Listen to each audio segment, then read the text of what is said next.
Olá, graça e paz, meu irmão e minha irmã. Estamos iniciando a leitura da Bíblia em 365 dias, uma dose de amor com a palavra de Deus. Hoje, no 264º dia, trago para a leitura e comentários bíblicos os livros de 2 de Crônicas, capítulo 34, livro de Cântico, capítulo 6, versículo 4 ao capítulo 8, versículo 4, e o livro de Efésios, capítulo 6. Neste momento, você precisa estar de posse de um bloco de anotação, caneta ou lápis. A Bíblia, tão importante quanto a sua leitura diariamente, nos aproxima de Deus, fortalecendo assim a nossa fé e a esperança. Enquanto você prepara o nosso kit de fé, trago uma mensagem rápida. Todos nós temos a necessidade de estarmos em comunhão com Deus diariamente. Comunhão esta, agora, a leitura da Bíblia. Orar, meditar, refletir. A Bíblia Sagrada está cheia de promessas. Precisamos acreditar na palavra de Deus. Alimente a sua fé. A sua palavra tem muito mais força do que as coisas contrárias. Estamos vivendo um tempo em que devemos abrir os olhos. Satanás não está aqui para roubar o seu carro, sua casa, sua roupa, seu apartamento, celular, relógio. Ele vem para roubar agora esta semente, este estudo bíblico, a sua fé e os propósitos que Deus tem para você. Precisamos usar todos os recursos que Deus tem nos dado, incentivar a leitura da Bíblia, estudar. A Bíblia Sagrada nos faz gerar a fé, nos faz ter o alimento, a cura e a restauração. A compreensão da palavra vem através da revelação pelo Espírito Santo. Senhor, revele a compreensão de sua palavra. Jesus Cristo, me dê compreensão de sua palavra hoje e sempre. Em nome de Jesus, amém e graças a Deus. Se desconecte de tudo e permita que a palavra do Senhor adentre em vossos corações. Vamos para a leitura no livro 2 de Crônicas, capítulo 34. O reinado de Josias de Judá. Josias tinha 8 anos de idade quando começou a reinar e reinou 31 anos em Jerusalém. Josias fez o que era reto aos olhos do Senhor, andou nos caminhos de Davi, seu pai, e não se desviou nem para a direita, nem para a esquerda. A reforma religiosa feita por Josias. No 8º ano de seu reinado, sendo ainda moço, Josias começou a buscar o Deus de Davi, seu pai. E no 12º ano começou a purificar Judá e Jerusalém dos lugares altos, dos postes da deusa Azerá e das imagens de escultura e de fundição. Na presença dele derrubaram os altares dos Baalins. Ele despedaçou os altares do incenso que estavam acima deles. Quebrou os postes da deusa Azerá e as imagens de escultura e de fundição. Reduziu-os a pó e o espalhou sobre as sepulturas dos que tinham oferecido sacrifícios a esses ídolos. Queimou os ossos dos sacerdotes pagãos sobre os altares deles e purificou Judá e Jerusalém. Fez o mesmo nas cidades de Manassés, de Efraim e de Simeão, até Naftali, por todos os lados no meio das suas ruínas. Depois de derrubar os altares, os postes da deusa Azerá e as imagens de escultura, até reduzi-los a pó, e depois de despedaçar todos os altares de incenso em toda a terra de Israel, Josias voltou para Jerusalém. O rei repara o templo. No 18º ano do seu reinado, havendo já purificado a terra e o templo, Josias ordenou que Safã, filho de Azalias, Maazéias, governador da cidade, e Joá, filho de Joacás, cronista, reparassem a casa do Senhor seu Deus. Foram até o sumo sacerdote Ilquias e entregaram o dinheiro que tinha sido trazido à casa de Deus e que os levitas, guardas da porta, tinham ajuntado, dinheiro provindo das mãos de Manassés, de Efraim e de todo o resto de Israel, bem como de todo o Judá e Benjamim e dos moradores de Jerusalém. Eles o entregaram aos que dirigiam a obra e tinham a seu encargo a casa do Senhor, para que pagassem aqueles que faziam a obra, trabalhadores na casa do Senhor, para repararem e restaurarem o templo. Deram o dinheiro aos carpinteiros e aos construtores, para comprarem pedras lavradas e madeiras para as junções, e para servirem de vigas para as casas que os reis de Judá deixaram cair em ruína. Esses homens trabalharam fielmente na obra. Os superintendentes deles eram Jaate e Obadias, levitas, dos filhos de Merari, bem como Zacarias e Mesulão, dos filhos dos coatitas, para supervisionar a obra. Todos os levitas, peritos em instrumentos musicais, eram superintendentes dos carregadores e dirigiam todos os que faziam a obra em qualquer tipo de trabalho. Outros levitas eram escrivães, oficiais e porteiros. Ilquias acha o livro da lei. Enquanto se tirava o dinheiro que havia sido trazido à casa do Senhor, Ilquias, o sacerdote, achou o livro da lei do Senhor dada por meio de Moisés. Então Ilquias disse ao escrivão Safã: achei o livro da lei da casa do Senhor. Ilquias entregou o livro a Safã, então Safã leu o livro ao rei e lhe deu relatório, dizendo: tudo o que o Senhor, ó rei, encomendou aos seus servos, eles estão fazendo. Contaram o dinheiro que estava na casa do Senhor e o entregaram nas mãos dos que dirigem a obra e dos que a executam. E o escrivão Safã acrescentou: o sacerdote Ilquias me entregou um livro. E Safã leu o livro em voz alta diante do rei. Josias manda consultar a profetisa Hulda. Quando o rei Josias ouviu as palavras da lei, rasgou as suas roupas. Então deu ordens a Ilquias, a Aicão, filho de Safã, a Abdon, filho de Mica, a Safã, o escrivão, e a Asaías, servo do rei, dizendo: vão consultar o Senhor por mim e pelos que restaram em Israel e Judá, a respeito das palavras deste livro que foi encontrado. Porque é grande o furor do Senhor que se derramou sobre nós, porque os nossos pais não guardaram a palavra do Senhor para fazerem segundo tudo o que está escrito neste livro. Então Ilquias e os enviados pelo rei foram falar com a profetisa Hulda, esposa de Salum, encarregado das vestimentas da casa do Senhor, filho de Tocate, filho de Arás. Hulda morava na parte nova da cidade, em Jerusalém. Eles lhe contaram o que havia acontecido e ela lhes disse: assim diz o Senhor, o Deus de Israel: digam ao homem que os enviou a mim. Assim diz o Senhor: eis que trarei desgraça sobre este lugar e sobre os seus moradores, a saber, todas as maldições escritas no livro que leram diante do rei de Judá. Por terem me abandonado e queimado incenso a outros deuses para me provocarem a ira com todas as obras das suas mãos, o meu furor se derramou sobre este lugar e não se apagará. Mas ao rei de Judá, que os enviou para consultar o Senhor, digam o seguinte: assim diz o Senhor, o Deus de Israel, a respeito das palavras que você ouviu. Visto que o seu coração se enterneceu e você se humilhou diante de Deus, quando ouviu as ameaças que ele fez contra este lugar e contra os seus moradores, e se humilhou diante de mim, rasgou as suas roupas e chorou diante de mim, também eu ouvi a sua oração, diz o Senhor.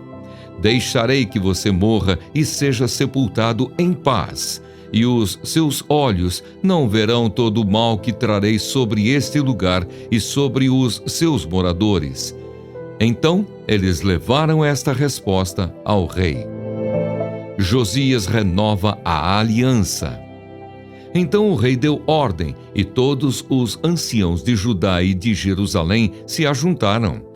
O rei subiu à casa do Senhor, e com ele foram todos os homens de Judá, os moradores de Jerusalém, os sacerdotes, os levitas e todo o povo, desde o maior até o menor. E o rei leu diante deles todas as palavras do livro da aliança, que havia sido encontrado na casa do Senhor. O rei se pôs em pé no seu lugar e fez aliança diante do Senhor para o seguir, guardar os seus mandamentos, os seus testemunhos e os seus estatutos, de todo o seu coração e de toda a sua alma, cumprindo as palavras da aliança que estavam escritas naquele livro. Todos os que se encontravam em Jerusalém e em Benjamim concordaram com esta aliança, e os moradores de Jerusalém fizeram segundo a aliança de Deus, o Deus dos seus pais. Josias tirou todas as abominações de todas as terras que eram dos filhos de Israel e obrigou todos os que estavam em Israel a servir o Senhor seu Deus. Enquanto Josias viveu, não deixaram de seguir o Senhor, Deus de seus pais. Amém. Compreendendo o livro 2 de Crônicas, capítulo 34, trago a exposição bíblica dos versículos 1 e 2. Josias foi, sem dúvida, um grande rei, pois até o profeta Jeremias o usou como exemplo para os outros governantes seguirem. Ele defendeu a causa do pobre e do necessitado, conforme Jeremias 22, versículo 16. Em contrapartida, os reis que vieram depois de Josias exploraram o povo para que pudesse construir seus requintados palácios, conforme Jeremias 22, versículos 11 a 17. Josias reinou por 31 anos, 640 a 609 a.C., e andou nos caminhos do Senhor, porque Davi era o seu modelo. Exposição bíblica dos versículos 4 a 7. O destino de uma nação varia com a sua liderança, e o jovem rei Josias ofereceu uma liderança espiritual agressiva para o povo. Fazia 4 anos que ele estava buscando o Senhor e agora ele estava preparado para purificar a terra. Infelizmente, os 4 reis que vieram depois de Josias desfizeram todo o bem que ele havia feito e o entregaram a nação nas mãos dos babilônios. Exposição bíblica dos versículos 8 a 18. O 18º ano de Josias como rei foi, na verdade, notável. Ele restaurou o templo onde o livro da lei foi descoberto, fez uma aliança com o Senhor, conforme versículos 31 e 32, continuou outras reformas na terra, conforme versículo 33, e organizou uma grande festa de Páscoa, conforme capítulo 35, versículos 1 a 19. Ele tinha 26 anos de idade na época. Exposição bíblica dos versículos 22 a 28. A mensagem de Hulda estava dividida em 2 partes. A primeira parte, conforme versículos 23 a 25 e 2 de Reis, capítulo 22, versículos 15 a 17, foi dirigida ao homem que o enviou, ou seja, Josias como um homem comum diante da lei de Deus, assim como todas as outras pessoas em Judá e Israel. A segunda parte, 2 de Crônicas, capítulo 34, versículos 26 a 28, 2 de Reis, capítulo 22, versículos 18 a 20, foi dirigida ao rei de Judá, isto é, Josias, como um indivíduo com preocupações e necessidades espirituais. No que diz respeito à nação, Deus iria de fato enviar sua ira por causa da desobediência frequente da nação. No que diz respeito a Josias, no entanto, Deus iria poupá-lo deste eminente juízo por causa de sua vida piedosa e humilde diante do Senhor, conforme capítulo 33, versículos 12 e 23. E eu encerro a compreensão no livro 2 de Crônicas, capítulo 34, trago a exposição bíblica dos versículos 30 a 32. O rei colocou-se junto a uma coluna do templo e leu em voz alta as palavras da lei para a assembleia. Ele fez uma aliança com eles em andar diante do Senhor em obediência e devoção. Seus líderes não andam com Deus. Como Deus pode dar ao seu povo suas melhores bênçãos? Essa reunião era uma demonstração da religação civil a qual todos obedeciam, porque o rei assim havia ordenado. Josias rogou ao povo que entregasse seu coração e alma ao Senhor com sinceridade e verdade. Vamos para a leitura no livro de Cântico, capítulo 6, versículo 4 ao capítulo 8, versículo 4. Quinto cântico. Esposo, minha querida, você é bonita como Tirza, encantadora como Jerusalém, impressionante como um exército com bandeiras. Desvie de mim os seus olhos, porque eles me perturbam. Os seus cabelos são como um rebanho de cabras que descem ondeantes de Gileade. Os seus dentes são como um rebanho de ovelhas que sobem do lavadouro. Cada uma tem o seu par, e nenhuma está faltando. As suas faces, como romã partida, brilham através do véu. 60 são as rainhas, 80 as concubinas, e as virgens sem número. Mas uma só é a minha pombinha sem defeito, a mais querida da sua mãe, a predileta daquela que a deu à luz. As outras mulheres a veem e dizem que ela é feliz. As rainhas e as concubinas a louvam. Coro.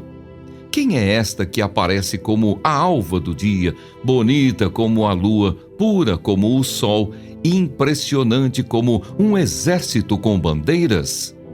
Esposa, desci ao jardim das nogueiras para ver os renovos do vale, para ver se brotavam as videiras. Se as romãzeiras estavam em flor, não sei como, imaginei-me no carro do meu nobre povo. Coro. Volte, volte, Sulamita, volte, volte para que nós a contemplemos. Esposa, por que vocês querem contemplar a Sulamita na dança de Maanaim? Esposo, como são bonitos os seus pés nas sandálias, ó filha do príncipe! As curvas dos seus quadris são como colares trabalhados por mãos de artista. O seu umbigo é uma taça redonda onde nunca falta bebida. O seu ventre é um monte de trigo cercado de lírios. Os seus seios são como duas crias gêmeas de uma gazela. O seu pescoço é como uma torre de marfim. Os seus olhos são como as piscinas de Hesbom junto ao portão de Bate-Rabim. O seu nariz é como a torre do Líbano voltada para Damasco. A sua cabeça é como o Monte Carmelo. Os seus cabelos são como a púrpura. Um rei está preso nas suas tranças. Como você é linda! Como você é atraente, meu amor, com as suas delícias. Esse seu porte é semelhante à palmeira, e os seus seios se parecem com os cachos. Eu disse, vou subir na palmeira e colher os seus frutos. Sejam os seus seios como os cachos de uvas, e o aroma da sua respiração como o das maçãs. Os seus beijos são como o bom vinho. Esposa, vinho que se escoa suavemente para o meu amado, deslizando entre os seus lábios e dentes. Eu sou do meu amado e ele tem saudades de mim. Venha, meu amado, vamos para o campo, passemos a noite nas aldeias. Vamos levantar cedo e olhar as parreiras, para ver se já começaram a brotar, se as flores estão se abrindo, se as romãzeiras já estão em flor. Ali eu lhe darei o meu amor. As mandrágoras exalam o seu perfume, e às nossas portas há todo tipo de frutos excelentes, frescos e secos, que reservei para você, meu amado. Quem dera que você fosse meu irmão, amamentando aos seios de minha mãe. Se eu o encontrasse na rua, poderia beijá-lo e não me desprezariam. Eu o levaria para a casa da minha mãe e você me ensinaria. Eu lhe daria de beber vinho aromático e o suco das minhas romãs. A sua mão esquerda estaria debaixo da minha cabeça e a sua direita me abraçaria. Filhas de Jerusalém, jurem pelas gazelas e pelas corças selvagens que vocês não acordarão nem despertarão o amor até que este o queira. Amém. Compreendendo o livro de Cântico, capítulo 6, versículo 4, ao capítulo 8, versículo 4. Capítulo 6, versículo 4. No momento em que o rei vê a esposa, congratula-se com ela e começa a exaltar suas virtudes. Ele não a repreende por tê-lo mantido do lado de fora da porta ou por ter andado pela cidade sozinha à noite, tendo sido ferida pelas sentinelas. Tirza ficou sendo a capital do reino do norte de Israel depois que a nação foi dividida. Você é digna de um rei. É o que ele está dizendo. Os judeus achavam Jerusalém a mais bela de todas as cidades, conforme Salmos 48, conforme capítulo 50, versículo 2 e Lamentações 2, versículo 15. É a exposição bíblica dos versículos 8 e 9. Por este tempo, o número de rainhas e concubinas do harém de Salomão era bem menor do que seria nos seus dias finais, conforme 1 de Reis, capítulo 11, versículo 3. Por isso foi escrito no começo de seu reinado, mas de todas as mulheres de sua vida, a donzela sulamita é sua favorita, bem como a da mãe dela e a de todas as outras rainhas do palácio. Aos olhos da jovem, Salomão é muito desejável, conforme Cântico 5, versículo 16. E aos olhos de Salomão, sua esposa é sua pomba, a mulher ideal, conforme capítulo 6, versículo 9. Compreendendo o versículo 10, o exército do rei está chegando e seu jardim se parece com um campo de batalha. Mas jardins são para beleza e descanso, não para batalhas. Será que essa passagem está sugerindo que um casamento não deve ser nem um campo de batalha, nem um parquinho infantil, mas sim um jardim que é cuidadosamente cultivado e completamente apreciado? O primeiro casamento aconteceu em um jardim perfeito, conforme Gênesis 2, versículos 18 a 25, e um casamento deve ser como um jardim. O tipo errado de linhagem militar é usado com frequência ao se referir ao casamento, dizendo que os cônjuges estão lutando entre si.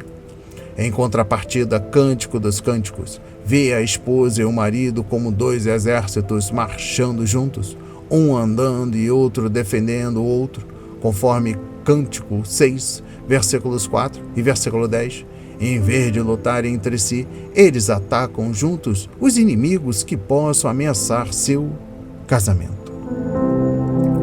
Compreendendo o capítulo 7, versículo 2. A maior parte das analogias nos versículos 1 a 9 já foi usada antes no livro, mas algumas são novas. O rei descreve a beleza da esposa dos pés, conforme versículo 1, a cabeça, conforme versículo 5 e 9. Comida e bebida são igualmente mencionados no versículo 2, descrevendo as áreas íntimas do corpo dela. Isso sugere que o marido está nutrido pelo amor da esposa. Exposição bíblica dos versículos 4 e 5. Os açudes de peixes no Oriente Médio eram bonitos e tranquilos, mas cheios de vida, e assim eram os olhos dela, conforme versículo 4. Anteriormente, Salomão havia sido tocado de tal forma por esse olhar que acabou sendo vencido, conforme capítulo 6, versículo 5. Mas agora ele pode olhar nos olhos da amada e encontrar beleza e emoção. Hoje seria estranho comparar o pescoço ou o nariz de uma mulher com uma torre, mas não era assim naqueles dias. A referência é um tamanho ou proeminência, mas a proporção e a adequação, como uma torre na muralha da cidade ou mesmo sozinha na terra. O nariz estava corretamente adequado e tinha a beleza própria, considerando que o rei havia sido paralisado pelos olhos dela, conforme capítulo 6, versículo 5. Agora é o cabelo da esposa que o captura. Para ele, os cabelos dela irradiam nobreza, o que é indicado pela expressão tem reflexo de púrpura. A púrpura era a cor dos reis. Exposição bíblica dos versículos 6 a 9. O rei apresenta uma nova e fascinante metáfora. Ele vê sua adorável esposa como uma palmeira, bela e frutífera, e vê seu amor íntimo como se escalasse a árvore e comesse seus frutos. Ele a beija como se bebesse vinho e fala isso a ela. Em resposta, ela diz que espera que o vinho passe suavemente pelos lábios e dentes dele, sendo de seu agrado. Compreendendo o versículo 10, novamente a mulher deixa o marido seguro de seu amor e devoção, conforme capítulo 2, versículo 16 e capítulo 6, versículo 13.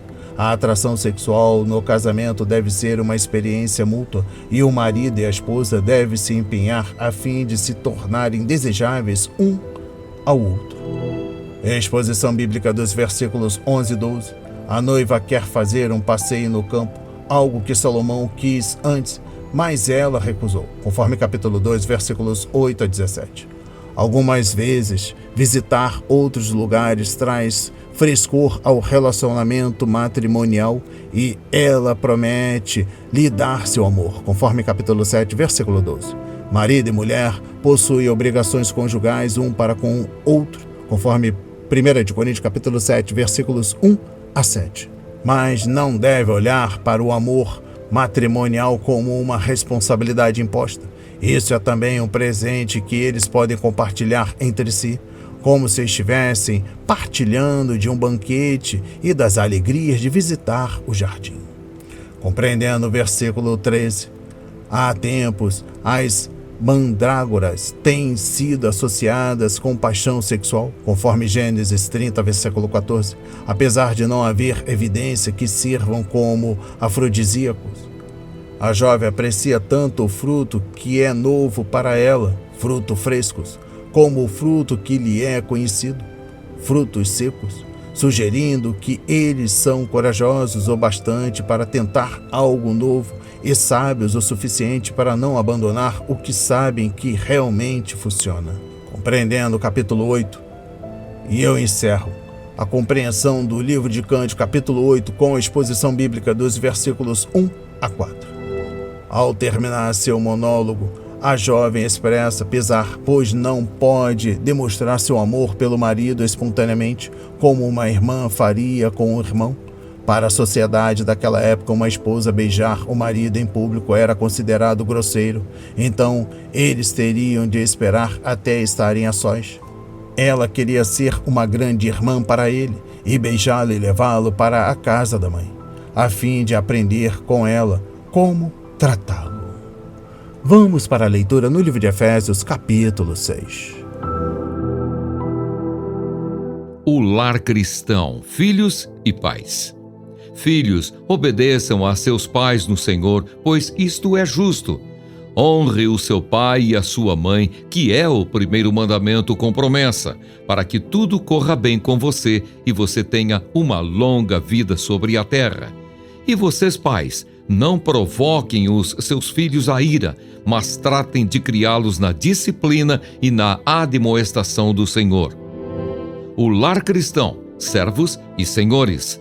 Quanto a vocês, servos, obedeçam a seus senhores aqui na terra com temor e tremor, com sinceridade de coração como a Cristo, não servindo apenas quando estão sendo vigiados somente para agradar pessoas, mas como servos de Cristo, fazendo de coração a vontade de Deus.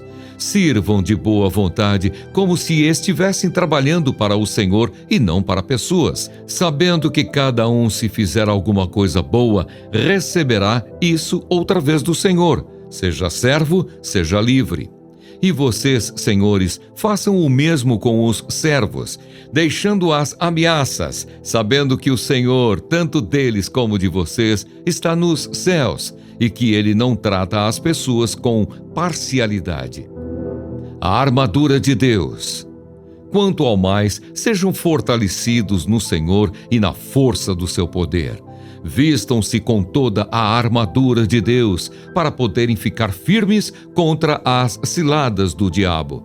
Porque a nossa luta não é contra o sangue e a carne, mas contra os principados e as potestades, contra os dominadores deste mundo tenebroso, contra as forças espirituais do mal nas regiões celestiais. Por isso, peguem toda a armadura de Deus, para que vocês possam resistir no dia mau, e depois de terem vencido tudo, permanecer inabaláveis. Portanto, fiquem firmes, cingindo-se com a verdade e vestindo a couraça da justiça. Tenham os pés calçados com a preparação do Evangelho da paz, segurando sempre o escudo da fé, com o qual poderão apagar todos os dardos inflamados do maligno. Usem também o capacete da salvação e a espada do Espírito, que é a palavra de Deus. Orem em todo o tempo no Espírito, com todo tipo de oração e súplica. E para isto, vigiem com toda perseverança e súplica por todos os santos. E orem também por mim, para que no abrir da minha boca me seja dada a palavra, para com ousadia tornar conhecido o mistério do Evangelho, pelo qual sou embaixador em cadeias, para que em Cristo eu seja ousado para falar, como me cumpre fazer. Saudações. E para que saibam como estou e o que estou fazendo, Tíquico, o irmão amado e fiel ministro do Senhor, lhes dará todas as informações. Eu o estou enviando a vocês com esta finalidade, para que conheçam a nossa situação e para que ele console o coração de vocês. Bênção. Paz seja com os irmãos e amor com fé da parte de Deus Pai e do Senhor Jesus Cristo. A graça esteja com todos os que amam sinceramente o nosso Senhor Jesus Cristo. Amém. Compreendendo o livro de Efésios, capítulo 6, exposição bíblica dos versículos 1 a 4. Honrar os nossos pais significa muito mais do que simplesmente obedecer-lhes. Significa mostrar-lhes respeito e amor, cuidar deles enquanto precisam de nós e procurar dar-lhes honra pelo modo como vivemos. A criança deve aprender desde cedo a obedecer ao pai e à mãe, não só porque eles são seus pais, mas também porque Deus ordenou que fosse assim. A desobediência aos pais é rebelião contra Deus. Compreendendo o versículo 4, os pais provocam e desencorajam os filhos quando dizem uma coisa e fazem outra, ou quando sempre repreendem e nunca elogiam.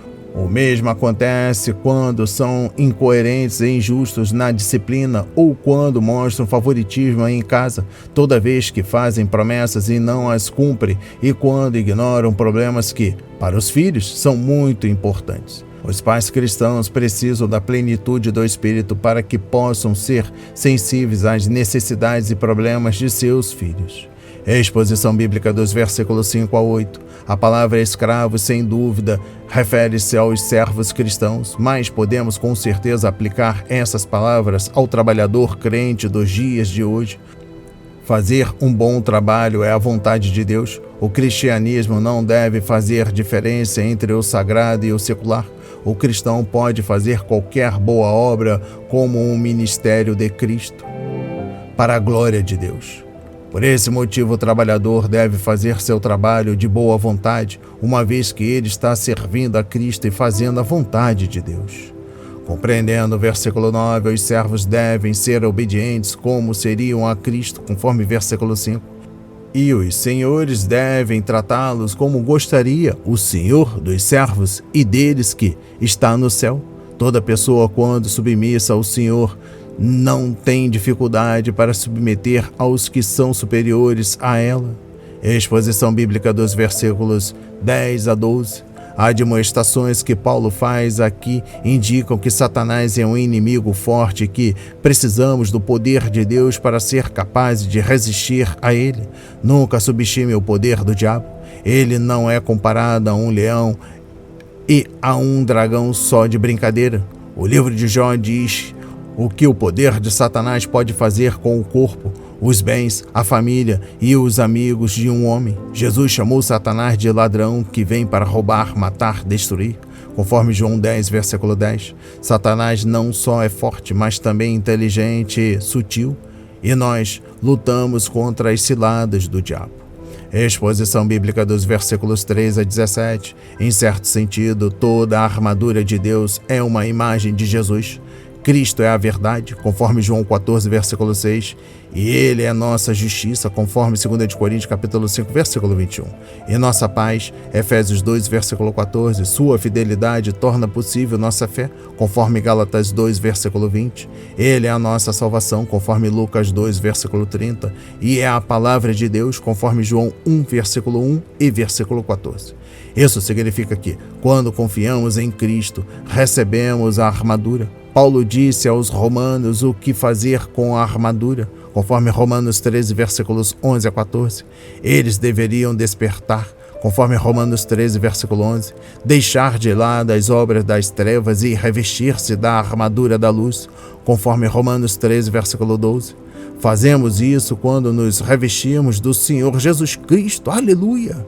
Referência a Romanos 13, versículo 14.